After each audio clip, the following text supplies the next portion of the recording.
Ôtez pas tous, bien-aimés frères et sœurs, le torchon brûle entre l'Espagne et l'Argentine. Eh oui. Il y a eu une conférence en Espagne et le nouveau président argentin a été invité. Monsieur, il arrive, vous savez ce qu'il fait? Il dit que le Premier ministre, plutôt non, la femme du Premier ministre est une escroc, elle a volé de l'argent, elle est poursuivie et que le Premier ministre est en train de tout faire pour étouffer cette affaire. Ça chauffe. Il l'a dit. Il n'a pas cité le nom. Dieu merci, il n'a pas cité le nom pour éviter de... Et qu'est-ce qui va se passer? Monsieur, il dit, mais vous avez des gens comme ça là. Ils ne peuvent pas gouverner le monde. Ils ne peuvent même pas gouverner leur pays. Le Premier ministre, par la voix de son ministre des Affaires étrangères, a demandé au président argentin de présenter des excuses publiques. Le président argentin a répondu en l'envoyant se faire foutre. Il va te faire enculer. Il a dit, en d'autres termes bien sûr, il dit il va te faire enculer. Dis à ton premier ministre là que moi je ne présente pas des excuses. Dis-lui seulement qu'il se prépare pour...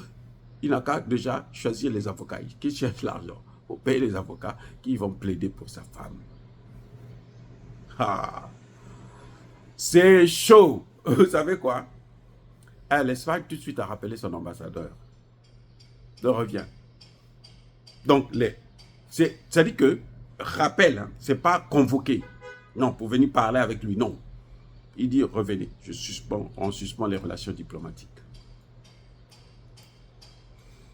Ainsi, l'ambassadeur là ne reviendra plus. Et tant que la crise sera là, il n'y aura plus de diplomatie entre les deux pays. Pourquoi je vous dis ça? Pourquoi je vous dis cette scène? Le président argentin là, c'est un jeune hein, qui venait, un professionnel, comme les Sanko là. Il était un inspecteur de finances, quelque chose de ce genre. Il a trouvé que ça n'allait pas. Il a commencé à faire la politique. Et puis, il y a un an, je pense, il a gagné l'élection. Et voilà, il est parti. Tandis que chez nous, quand tu es élu, tu connais, tu es inspecteur des finances, tu préfères dire non, la CEDEAO, il faut sauver la CEDEAO. Ceux qui veulent sortir, non, ils ne doivent pas sortir. Il y a quelque chose qui ne va pas, qui tourne mal. Vous voyez, il a parlé au Premier ministre espagnol. Il a le dossier. Et ce qu'il a dit, c'est la vérité. Elle avait été poursuivie par une association. Ce n'est pas lui. Par une association. Même si il y a eu un non-lieu parce que l'association, après, s'est rétractée sous l'effet des pressions. Nous savons ce que ça veut dire.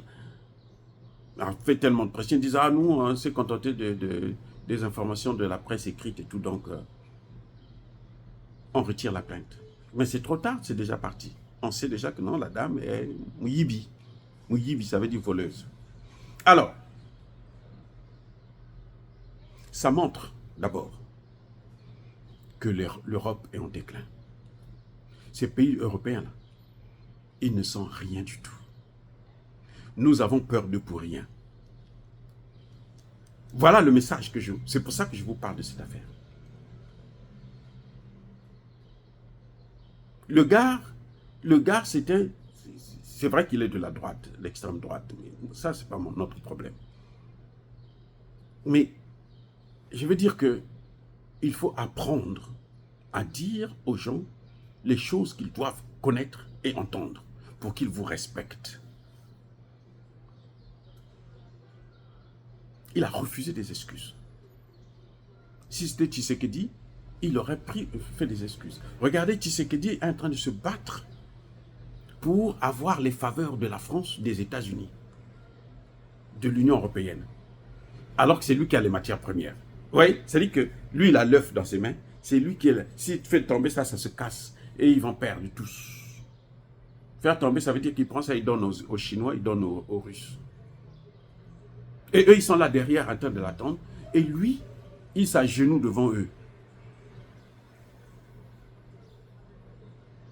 Oui, c'est ça. C'est-à-dire que l'homme noir se sous-estime trop.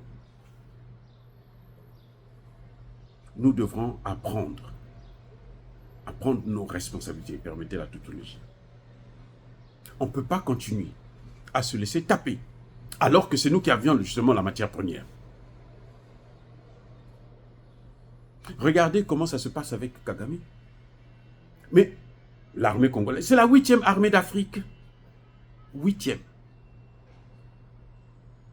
Le Rwanda n'est même pas placé parmi les 15 premières armées d'Afrique.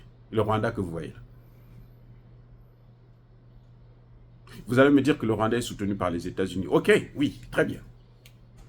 Mais pourquoi Tshisekedi ne va pas se faire soutenir par quelqu'un qui a la même puissance de feu que les États-Unis? Qu'est-ce qui l'empêche?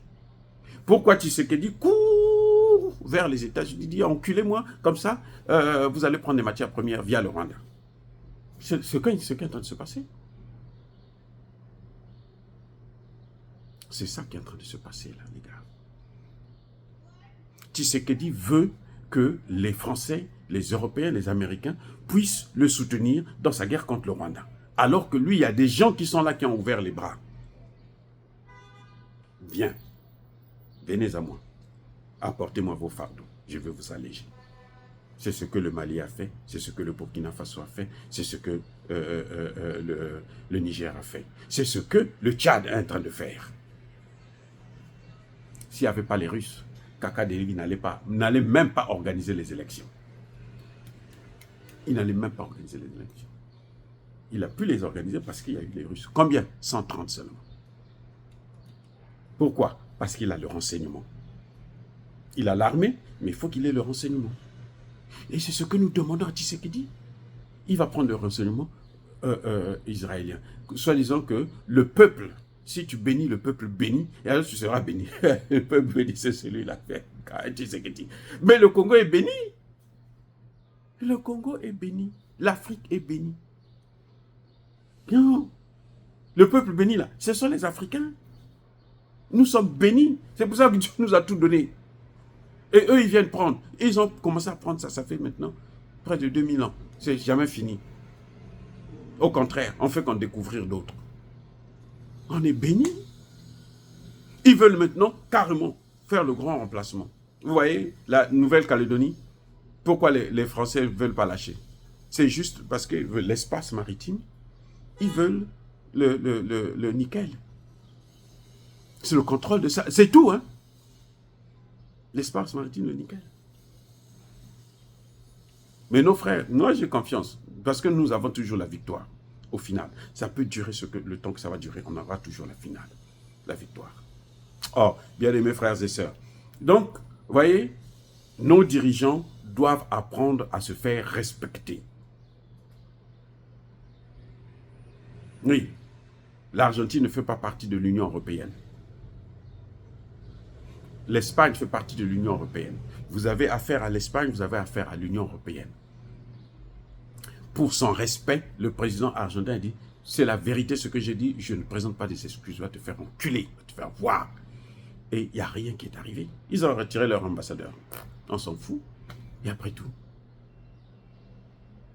nous souffrons là, à cause des Occidentaux. Donc s'ils quittent l'Afrique, on s'en fout. Ah, on s'en fout. Ils vont pas, s'ils quittent l'Afrique là, ce sera ce qu'on appelle bon débarras. Qu'ils s'en aillent. Soyez bénis, abondamment bénis par le Dieu des Kémites et par nos ancêtres angélisés. Mais que tous ceux qui persécutent le continent africain, le pillent et le déstabilisent, qu'ils soient noirs, blancs, chinois, arabes, juifs, indiens, ou qui qu'ils soient punis, maudits, foudroyés, neutralisés, écrasés, effacés par le Dieu des Kémites et par nos ancêtres angélisés.